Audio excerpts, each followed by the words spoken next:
પત્રકારમાં ઝંપલાવ્યું અને માત્ર 10 જ મહિનાના ટૂંકા ગાળામાં એ મુખ્ય તંત્રી બની ગયા. પણ એમાં એમણે ક્રાંતિકારી લખાણો લખેલા, શોષિતો, પીડિતો, કામદાર વર્ગનું જે કંઈ પણ શોષણ થાય છે એ બધા અંગે. અને આને કારણે એમને એ પત્રિકા ઉપર સરકારનો પ્રતિબંધ લાગી ગયો અને ત્યાંથી એમણે પેરિસ, બ્રુસેલ્સ, લંડન એવું જુદી જુદી જગ્યાએ સ્થળાંતર કરવું પડ્યું. અને આ સ્થળાંતરને કારણે માર્ક્સનું ઘડતર ઘણી બધી વ્યક્તિઓને એમણે મળવાનું થયું. કે પેરિસમાં એ ગયા તો પેરિસમાં એમને હેનરીજ કવિનો પરિચય થયો, જુદા જુદા ક્રાંતિકારીઓનો પરિચય થયો. અને પેરિસમાં માર્ક્સ ક્રાંતિકારીઓ જે શ્રમજીવીઓ હતા એમના સંપર્કમાં આવ્યા. અત્યાર સુધી માર્ક્સ જે મળેલા એ બધા બૌદ્ધિકોને મળેલા, પણ ખરેખર કામદારોને મળવાથી અને કામદારોની સાથેની જે વાતચીતો હતી એમની સાથે એમણે જે સમયગાળો એમાંથી એમણે જાણવા મળ્યું કે ખરેખર શોષણ શું છે. એટલે અહીંયા સ્થળાંતરને કારણે માર્ક્સને ઘણી બધી એમની અસર જોવા મળે છે. એ પછીનો એક મહત્ત્વનો બહુ મુદ્દો છે કે માર્ક્સના આખા વિચારો જે ઘડાયા, તો માર્ક્સનું વાંચન, કે માર્ક્સે પુષ્કળ વાંચન કરેલું, કે જે આખો 1800 આગળ પણ આપણે વાત કરી કે એમના મહાનિબંધ માટે એમણે આખી ફિલોસોફીના ઘણા બધા પુસ્તકો સતત 1 વર્ષ સુધી વાંચી રાખ્યા. એ પછી પણ જ્યારે માર્ક્સ લંડનમાં હતા એ વખતે એમણે સવારે લગભગ 9 વાગ્યાથી લાઇબ્રેરી ખુલે ત્યારથી કે સાંજના 7 વાગ્યા સુધી આખો દિવસ એ પુસ્તકાલયમાં ગાળતા. અને એ બધામાંથી જ આખા એમના બીજા જે બધા લખાણો, એમના વિચારો એ બધા ઘણાયા. એટલે મિત્રો, માર્ક્સનું જે પુષ્કળ વાંચન છે એ પણ એના ઘડતરમાં એક બહુ જ મહત્ત્વનું પરિબળ છે એવું આપણે ચોક્કસપણે કહી શકીએ. માર્ક્સ જ્યારે પેરિસમાં હતા ત્યારે એમને એન્જલ્સનો પરિચય થયો અને માર્ક્સના જીવનમાં અને એમના જે લખાણોમાં એક ઐતિહાસિક બનાવ આપણે કહી શકીએ કે એમને એન્જલ્સનો જે પરિચય થયો. માર્ક્સ અને એન્જલ્સે ઘણા બધા લખાણો એક સાથે લખ્યા છે એવું આપણે કહી શકીએ. અને એન્જલ્સ બીજી રીતે પણ માર્ક્સના જીવનમાં એટલે મહત્ત્વના છે કે માર્ક્સની જે કંઈ પણ મોટાભાગની આર્થિક જરૂરિયાતો એમના જીવનના અંત સુધીની એ બધી જરૂરિયાતો, મોટાભાગની જરૂરિયાતો એન્જલ્સે પૂરી કરેલી. અને એન્જલ્સના વિચારો માર્ક્સ સાથે ખૂબ જ મેળ પડતા હતા. અને આ બંને થઈને આપણને આખું જે સંઘર્ષવાદની થિયરી અને જે કોમ્યુનિસ્ટ મેનિફેસ્ટો, દાસ કેપિટલ જેવા ઘણા બધા લખાણો આપણને આપ્યા કે જે સમાજશાસ્ત્રમાં આજે પણ ઘણા બધા ઉપયોગી છે.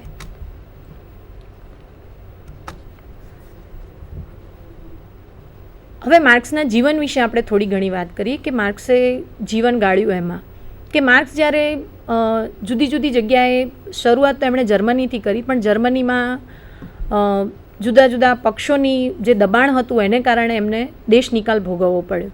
ત્યાંથી એ બ્રુસેલ્સ ગયા.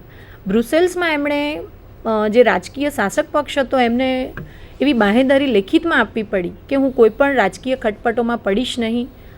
એ પછી જ એમને ત્યાં રહેવાની છૂટ મળી અને બ્રુસેલ્સમાં પણ માર્ક્સ ખાસું એવું રોકાયા. એ પછી પાછી જર્મનીમાં 1848માં ક્રાંતિ થઈ તો એ વખતે ફરીથી માર્ક્સ જર્મનીમાં ગયા અને ફરીથી એમણે પાછું એમનું જે આખું ક્રાંતિકારી નેતૃત્વ હતું એ પાછું સંભાળી લીધું. ક્રાંતિકારી લેખો લખવાની એમણે શરૂઆત કરી દીધી અને પાછા એ ક્રાંતિમાં તરબોળ થઈ ગયા. પણ 1849માં આ જે ક્રાંતિ છે એ નિષ્ફળ ગઈ અને પાછો જર્મનીમાંથી માર્ક્સને દેશવટો આપવામાં આવ્યો અને ફરીથી એમણે પાછું પેરિસ ગયું, પણ પેરિસના દરવાજા પણ એમના માટે બંધ હતા અને ત્યાંથી એમણે લંડન જવું પડ્યું. તો માર્ક્સનો જે આખો જે ઇતિહાસ છે જીવનનો એ આપણે કહી શકીએ કે એમનો આખો ઇતિહાસ છે હકાલપટ્ટીનો ઇતિહાસ બની રહ્યો છે એવું આપણે કહી શકીએ. આપણે એક બહુ મોટા ચિંતક તરીકે આજે એમને યાદ કરી રહ્યા છે. તો એવા સમયે એમનું આખું જે જીવન હતું એ બહુ જ હાડમારી ભર્યું અને ખાસ તો એમના જે આ ક્રાંતિકારી લખાણો કે એમણે જે શોષિતો અને પીડિતો અંગે જે વાત કરી એને કારણે દરેક જગ્યાએ જ્યાં પણ ગયા એ દરેક જગ્યાની સરકારે એમની ઉપર પ્રતિબંધ લાદી દીધો. અને સૌથી ખાસ વાત એ કે જ્યારે એમનું આપણે આગળ પણ વાત કરી કે એન્જલ્સ એમની આર્થિક જરૂરિયાતો પૂરી કરતા હતા. તો માર્ક્સના 4 સંતાનો હતા. એમાંથી 3 સંતાનો તો માત્ર ગરીબી અને ભૂખમરાને કારણે મૃત્યુ પામેલા હતા. અને જ્યારે આનંદભાઈ માર્ક્સે જે લેખ લખેલો કે પત્ર લખેલો માર્ક્સે એન્જલ્સને આર્થિક મદદ માટે, તો એક સમયે એમણે પત્રમાં લખેલું કે મિત્ર એન્જલ્સ, મારું કુટુંબ છેલ્લા 6 મહિનાથી બ્રેડ અને બટાકા પર જીવી રહ્યું છે અને આવનારા દિવસોમાં એમને હું એ પણ આપી શકીશ કે નહીં એ મારા માટે એક બહુ પ્રશ્નાર્થ છે. તો મિત્રો, આ જે એક પત્રની એક લાઇનથી આપણને ખબર પડે કે માર્ક્સે કેટલું બધું સ્ટ્રગલ કરી હશે અને એના કુટુંબનું પણ એને એમાં બલિદાન આપી દીધું એવું આપણને આ બધી ઘટનાઓ છે એ જોતાં લાગે છે. તો આ રીતે માર્ક્સનો આખો જે ઇતિહાસ છે હકાલપટ્ટીનો ઇતિહાસ રહેલો છે. પણ માર્ક્સનું જે પ્રદાન છે એ કહું નાનું સૂનું નથી, કે કોઈ પણ સર્જક હોય તો એના પ્લસ અને માઇનસ બંને પોઈન્ટ હોય. પણ સમાજશાસ્ત્રમાં જે માર્ક્સે પ્રદાન કર્યું છે બહુ જ ઘણી બધી રીતે મહત્ત્વનું છે એમ આપણે કહી શકીએ. કે જેમ આગળ વાત કરી આનંદભાઈએ કે માર્ક્સે પરિવર્તનની બહુ જ મોટી રજૂઆત કરી છે. કે અત્યાર સુધી એવું હતું કે સમાજમાં આખી જે કાર્યાત્મકવાદી વિચારસરણી હતી કે સમાજના જુદા જુદા અંગો છે, સમાજનું આખું સામાજિક માળખું છે અને બધા જ સંતુલનમાં કામ કરે છે. પણ માર્ક્સે પહેલી વખત સમાજનો વૈજ્ઞાનિક રીતે અને સૂક્ષ્મ અભ્યાસ કર્યો. એટલે સમાજના પદ્ધતિસરના અભ્યાસની શરૂઆતનું નિર્માણ સમાજશાસ્ત્રમાં જો કોઈએ કર્યું હોય તો એ કાર્લ માર્ક્સ છે. એટલે આ દ્રષ્ટિએ માર્ક્સ છે એ સમાજશાસ્ત્રમાં ઘણા જ પ્રસ્તુત છે. આ ઉપરાંત જ્યારે એ લંડનની લાઇબ્રેરીમાં હતા એ સમયે એમણે લંડનની મ્યુઝિયમના જે પુસ્તકાલય હતા એમાંથી ડાયરીઓ, અર્થશાસ્ત્રના આંકડાઓ એ બધું જે મેળવેલું એ બધાનો એમણે વૈજ્ઞાનિક રીતે ઉપયોગ કર્યો. તો અત્યાર સુધી આ બધી બાબતોનો વૈજ્ઞાનિક ઉપયોગ કાર્લ માર્ક્સે કરેલો. એટલે એ રીતે મેથોડોલોજીમાં પણ માર્ક્સનું પ્રદાન આપણે ઘણું બધું ગણાવી શકીએ. આપણે માર્ક્સને જર્મન, ફ્રાન્સ, પેરિસ એ બધા સંદર્ભાત તો જોયું, પણ ભારતના સંદર્ભમાં પણ માર્ક્સે થોડી ઘણી મદદ આપણને કરેલી છે. કે જ્યારે 1857નો વિપ્લવ ચાલતો હતો, કે જ્યારે આખું બ્રિટિશ હકુમત નીચે આપણો દેશ હતો, તો એવી સમયે ઇંગ્લેન્ડના જે બધા બૌદ્ધિકો હતા, ઇંગ્લેન્ડના જે લેખકો હતા, એ ઇંગ્લેન્ડમાં બેઠા બેઠા ભારત વિશે એવી વાતો કરતા હતા કે ભાઈ દિલ્હીમાં તો હળ ફેરવી દેવું જોઈએ. અને એવી સમયે કાર્લ માર્ક્સે ભારતના સંદર્ભમાં પણ લખાણો લખેલા છે અને એ લખાણો બહુ જ સમતોલ છે. માર્ક્સે એ વર્ષોમાં કીધેલું કે ભારતમાં સામાજિક ક્રાંતિ લાવવાનો જે ઇંગ્લેન્ડની સરકારનો જે ઈરાદો છે એ બહુ જ અધમ છે અને એમણે અત્યાર સુધી ધોકાપંથીથી જ કાર્ય કર્યું છે. એટલે મિત્રો, માર્ક્સ માત્ર સમાજશાસ્ત્રમાં નહીં કે માત્ર બીજા દેશોમાં નહીં, પણ ભારતમાં જે આપણી ક્રાંતિ થઈ એમાં પણ એક સમતોલન લાવવા માટે એમણે પ્રયત્ન કરેલો છે. એટલે આ સંદર્ભમાં પણ આપણે માર્ક્સના લખાણોનું મહત્ત્વ છે એમ આપણે કહી શકીએ. અને જે પરિવર્તનની જે માર્ક્સે વાત કરી છે કે ભાઈ સમાજ પરિવર્તનશીલ છે, એ સંદર્ભમાં પણ માર્ક્સના લખાણો અને એનું પ્રદાન છે ખૂબ જ મહત્ત્વનું છે. હવે આપણે માર્ક્સે જે કંઈ પણ સિદ્ધાંતો આપેલા છે એની ઉપર જઈશું કે માર્ક્સના મહત્ત્વના લખાણો. તો માર્ક્સે ધી હોલી ફેમિલી પુસ્તક લખ્યું હતું. આ એમના વિદ્યાર્થી કાળ દરમિયાન લખાયેલું પુસ્તક હતું અને આ પુસ્તક એમાં એમણે મોટે ભાગે જે વિદ્યાર્થી અવસ્થા દરમિયાન જે મેં વાત કરી આગળ કે ભાઈ યુવાનો અંગેનો જે નિબંધ લખેલો, એમની જે વિદ્યાર્થી તરીકેની જે સમજ હતી એ આમાં પ્રસ્તુત થાય છે. ત્યારબાદ એમણે જર્મન આઈડિયોલોજી પુસ્તક પણ લખેલું. એ પછીનું એમનું પુસ્તક પોવર્ટી ઓફ ફિલોસોફી, કે એમાં એમણે પ્રોન્ધો જે છે, જે બહુ જર્મન આઈડિયોલોજીસ્ટ છે, એમના આખો જે મિલકતનો ખ્યાલ હતો એની ટીકા કરી છે ને જે આખું ઐતિહાસિક ભૌતિકવાદ એની રજૂઆત એમણે આ પુસ્તકમાં કરેલી છે. અને માર્ક્સનું બહુ જ મહત્ત્વનું લખાણ દાસ કેપિટલ અને કોમ્યુનિસ્ટ મેનિફેસ્ટો. તો કોમ્યુનિસ્ટ મેનિફેસ્ટો એ બહુ જ જગ પ્રસિદ્ધ દસ્તાવેજ કહી શકાય છે. આજે પણ એને જગ પ્રસિદ્ધ દસ્તાવેજ તરીકે જ આખું વિશ્વ ઓળખે છે. અને એનું કોમ્યુનિસ્ટ મેનિફેસ્ટો એ મુખ્યત્વે 4 ભાગમાં વહેંચાયેલો હતો અને માર્ક્સે જે કંઈ પણ કામદાર વર્ગ માટે જે કંઈ પણ રજૂઆત કરી એ બધી જ આ કોમ્યુનિસ્ટ મેનિફેસ્ટોમાં રજૂઆત થયેલી છે કે ભાઈ વિશ્વના કામદારો એક થાઓ અને તમારે તમારી બેડીઓ સિવાય કશું જ ગુમાવવાનું નથી. એ લખાણ એમને આ મેનિફેસ્ટોમાં લખેલું છે. અને મેનિફેસ્ટોમાં જે કંઈ પણ એમણે રજૂઆત કરી છે એના માટે એમણે એક આખું કોમ્યુનિસ્ટ લીગ તૈયાર કરેલું અને એના દ્વારા માર્ક્સને પોતાને પણ ખબર નથી કે એમનો આ દસ્તાવેજ આટલો મોટો પ્રચલિત થશે. જ્યારે મેનિફેસ્ટો લખાયો ત્યારે માત્ર એક 50 પાનાની પુસ્તિકા રૂપે જ લખાયેલો અને પછી જુદી જુદી ફ્રેન્ચ, ઇટલી, ઇંગ્લિશ, સ્વીડિશ એવી બધી જુદી જુદી ભાષાઓમાં એનું ભાષાંતર થયું અને ધીમે ધીમે એનું પ્રચલન આખા વિશ્વમાં પહોંચી ગયું. અને મેનિફેસ્ટો વિશે જુદા જુદા વિચારકોએ જે રજૂઆત કરી છે એમાં લેનિન એવું કહે છે કે મેનિફેસ્ટોના લેખકોએ જે કંઈ પણ ભાવિ જોયું છે એ ભાવિ ધીમે ધીમે નજીક આવતું જાય છે. એટલે કે મિત્રો, એમનું આર્ષ દર્શન એટલું બધું મજબૂત હતું અથવા તો એટલું ઝીણવટપૂર્વકનું હતું કે આવનારા ભવિષ્યની પણ એમને ચર્ચા કરેલી. કે જ્યારે એ વખતે કોમ્યુનિસ્ટ મેનિફેસ્ટોમાં માર્ક્સે કીધેલું કે જો આપણે એને આદર્શ સમાજની જે આખી વાત કરેલી છે કે સમાજ કેવો હોવો જોઈએ, કે સમાજનું ભાવિ, તો કે સર્જનાત્મકતાની સાથે સાથે દરેક જણને મફત અને ફરજિયાત શિક્ષણ મળવું જોઈએ.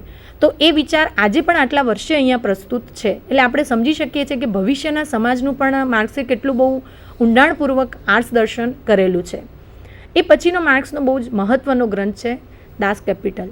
દાસ કેપિટલ મુખ્યત્વે 3 ભાગમાં વહેંચાયેલો આખો ગ્રંથ છે. એનો પહેલો જે ગ્રંથ છે એ માર્ક્સની હયાતીમાં પ્રકાશિત થયેલો છે અને બાકીના 2 ગ્રંથો જે છે એ એના મિત્ર એન્જલ્સે પ્રકાશિત કરેલા છે. તો આ દાસ કેપિટલ છે એમાં પણ આખી જે વર્ગની વાત છે કે ભાઈ સમાજના 2 વર્ગો, ઉત્પાદનના સાધનો, ઉત્પાદનના પરિબળો, હેવ્સ અને હેવ્સ નોટ, એની આખી જે રજૂઆત છે એ રજૂઆત એમણે દાસ કેપિટલમાં કરેલી છે. અને દાસ કેપિટલની રજૂઆતમાં એમણે સમાજની ઉત્ક્રાંતિ પણ દર્શાવેલી છે. એ આગળ આપણે એમના જુદા જુદા જે સિદ્ધાંતોની વાત કરીએ એમાં સમાજની ઉત્ક્રાંતિ વિશે સમજ મેળવીએ.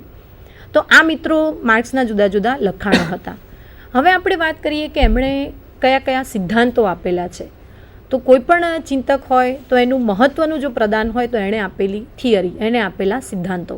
તો આ સિદ્ધાંતોમાં માર્ક્સે જુદા જુદા સિદ્ધાંતો આપેલા છે કે ઐતિહાસિક ભૌતિકવાદ, દ્વંદ્વાત્મક ભૌતિકવાદ, વર્ગ સંઘર્ષનો સિદ્ધાંત, અતિરિક્ત મૂલ્યનો સિદ્ધાંત અને અલગતા, કે આખી કામદાર વર્ગની અલગતા, એના વિશે માર્ક્સે વાત કરેલી છે. તો એમાંથી આપણે ઐતિહાસિક ભૌતિકવાદ વિશે વાત કરીએ. તો ઐતિહાસિક ભૌતિકવાદની આપણે જ્યારે વાત કરીએ તો આપણે પહેલાં ઇતિહાસ એટલે શું, અથવા તો માર્ક્સ ઇતિહાસ વિશે શું વિચારતા હતા એ આપણે સહેજ જોવું પડે. તો માર્ક્સના મતે ઇતિહાસ એટલે સમાજના ઉદ્ભવથી માંડી અને સમાજનો જે કંઈ પણ વિકાસ થાય છે, કુટુંબ, લગ્ન, ધર્મ, શિક્ષણ, રાજકારણ, આ બધી જ સંસ્થાઓનો ઘટનાક્રમ અને એમાં આવતું પરિવર્તન. એટલે માર્ક્સે આપ બહુ સરસ ચર્ચા સંગીતાબેન આપણી સમક્ષ પ્રસ્તુત કરી રહ્યા છે. એક એવા વિરલ વ્યક્તિત્વનો પરિચય આપણને એમણે કરાવ્યો. વિદ્યાર્થી મિત્રો, આ ખૂબ જ ઉપયોગી માહિતી સંગીતાબેને આપ સૌને આપી. ખૂબ સરસ મુદ્દા, નોંધવા જેવા મુદ્દાઓ એમણે આપણી સમક્ષ રજૂ કર્યા છે. એમણે બહુ સરસ વાત કરી કે કાર્લ માર્ક્સના જે કંઈ પણ પુસ્તકો એમણે વાત કરી, દાસ કેપિટલ છે તો દાસ કેપિટલ 3 ભાગમાં લખાયું. જર્મન આઈડિયોલોજીની વાત એમણે કરી, કમ્યુનિસ્ટ મેનિફેસ્ટોની એમણે બહુ સરસ મુદ્દાઓ એમાં પણ આપણને સૌને આપ્યા. કે આ જે કંઈ પણ પુસ્તકો છે એ પુસ્તકો અને માર્ક્સના જે જીવનનો પરિચય છે. કારણ કે કોઈપણ એક ચિંતકને જ્યારે એના સિદ્ધાંતોને સમજવાની વાત આપણે કરતા હોઈએ, જ્યારે એના સિદ્ધાંતોની પાયાની સમજ આપણે મેળવવા માટેનો પ્રયાસ એ કરતા હોઈએ, ત્યારે એ વ્યક્તિ વિશેષ વિશે જો આપણને કશી જ ખબર ન હોય, એ કેવા સામાજિક વાતાવરણમાં એનો ઉછેર થયો, કેવી એક એ વખતની સામાજિક ભૂમિકા હતી, પૃષ્ઠભૂમિ કેવી હતી, એને આપણે ચોક્કસપણે સમજવી જ પડે. અને એને સમજીએ તો મને લાગે છે કે સિદ્ધાંતોને સમજવા, એણે જે આપેલી વાત છે એ વાતને સમજવાની બહુ જ સરળતા છે આપણને મળતી રહે. અને માર્ક્સના જે કંઈ પણ જીવનની વાત, જીવનના સંદર્ભમાં, કારણ કે કારમી ગરીબીમાં એકદમ ઉછેર, એમના જે 3 સંતાનોની વાત એમણે હમણાં સરસ રીતે આપણને કરી કે ભૂખમરાથી મરી ગયા હતા. ફ્રેડરિક એન્જલ્સને લખેલો એક પત્ર કેટલું બધું કહી જાય છે, કેટલી બધી વાત આપણી સમક્ષ મૂકી જાય છે.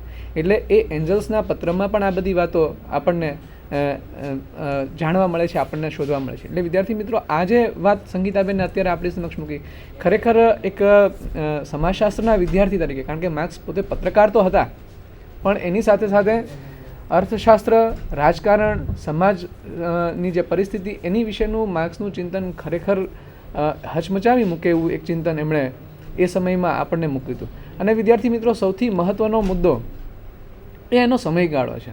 1818થી 1881 સુધી જર્મનીમાં એકા ચિંતકનો જે સમયગાળો છે, એને જે જન્મ થયો અને એની પછીના જે કંઈ પણ એના ચિંતન એણે આપ્યા, તો એ સમયે આખા વિશ્વની અંદર જ્યાં પણ તમે નજર નાખશો, સંગીતાબેને હમણાં 2 ક્રાંતિની વાત આપણી સમક્ષ મૂકી હતી, એક ફ્રાન્સની ક્રાંતિ અને બીજી ઔદ્યોગિક ક્રાંતિ ઇંગ્લેન્ડની. તો આખા વિશ્વની અંદર ક્યાંક ને ક્યાંક ખળભળાટ હતો. આખું વિશ્વ છે એ ક્યાંક ને ક્યાંક કોઈક ને કોઈક, કારણ કે ભારતના સંદર્ભમાં તમે જોવા જાઓ તો હજી બ્રિટિશરો આવ્યા હતા 1818માંથી, એ લોકોએ પોતાનો અહીંયા પગ જમાવ્યો હતો, ને 1857માં જે વિપ્લવ થયો અને ત્યાર પછી એમના જે આખા પગ છે એ અહીંયા એનો પાયો છે મજબૂત થતો હતો. એ સમયે પણ પ્રસાર માધ્યમોની ખબર નથી, અત્યાર જેવી ત્યારની ટેકનોલોજી તો નહોતી, પણ એ સમયે પણ માર્ક્સને ભારતની સ્થિતિની ખબર હોય અને ભારતમાં બ્રિટિશ શાસનની વિરુદ્ધમાં કોઈ પણ બાબત એ માર્ક્સ બોલી શકતા હતા.